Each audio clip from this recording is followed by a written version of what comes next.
Na prvoj etaži elitnog kompleksa u Beogradu prostire se stan od 270 metara kvadratnih, čije opremanje bilo pravi izazov, s obzirom da se sa kreiranjem prostora počelo kada je stan bio u sivoj fazi. Mi smo se odlučili da najviše intervenišemo u tom ulaznom holu, zbog toga što smo hteli da napravimo raskošan i širok hol koji bi nagovestio kakav prostor se iza njega nalazi. Porušili smo neki višak zidova, ulaz u kuhinji smo se izmestili da bude iz dnevne sobe, a vrata prema teretani i prema gostinskom toaletu smo maskirali sa oblogama gde smo stavili skrivena vrata da bi se dobila ta glamuroznost koju smo hteli da postignemo. Prostrana dnevna zona je podeljena na 3 funkcionalna segmenta: trpezariju, dnevni boravak i chill-out prostoriju. Iako odvojene zidnim platnima i staklenim pregradama, ove zone se nameštajem i bojama nadovezuju jedna na drugu. Kuhinja, koja je po koloritu prati biblioteku pored koje se nalazi, je svedena, jednostavna, ravnih linija i ona upotpunjuje tu kompoziciju, taj jak element biblioteke koji nam drži ceo stan.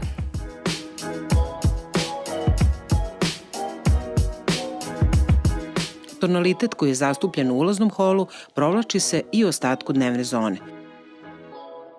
Na ulazni hol nadovezuje se prostrana trpezarija u kojoj se kao jasan motiv ponavlja stup sa talasastim Carrara kamenom koji postoji i u ulaznom holu. Na ovaj način se priča jednog prostora nastavlja i u drugom.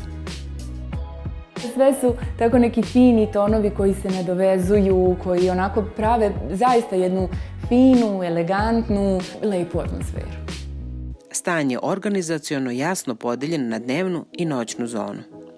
U spavaćem bloku nalazi se odvojena roditeljska soba sa svojim kupatilom i 2 sobe, jedna je za dečaka i druga je za devojčicu. Deca su tinejdžerskog uzrasta pa smo se potrudili da prema tome i oblikujemo njihove sobe.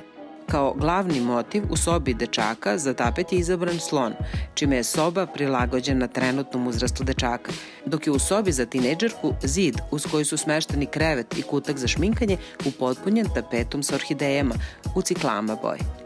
Na suprotnom zidu nalazi se plakar sa zanimljivom bibliotekom i svedenom radnom zonom. Glavna spavaća soba, roditeljska soba, je u ovom stanu zanimljivo obrađena. Dakle, imamo veliko kupatilo, a soba je dvostrano orijentisana i vrlo je duguljasta. Prostora za odlaganje garderobe nije bilo dovoljno i onda smo imali zadatak da to rešimo nekako, a da ne narušimo kvalitet tog prostora. Tako da smo nekako inkomponirali ceo taj garderober u prostor, a da deluje sada kao ukras, a ne kao nešto što bi naružilo i skratilo sobu.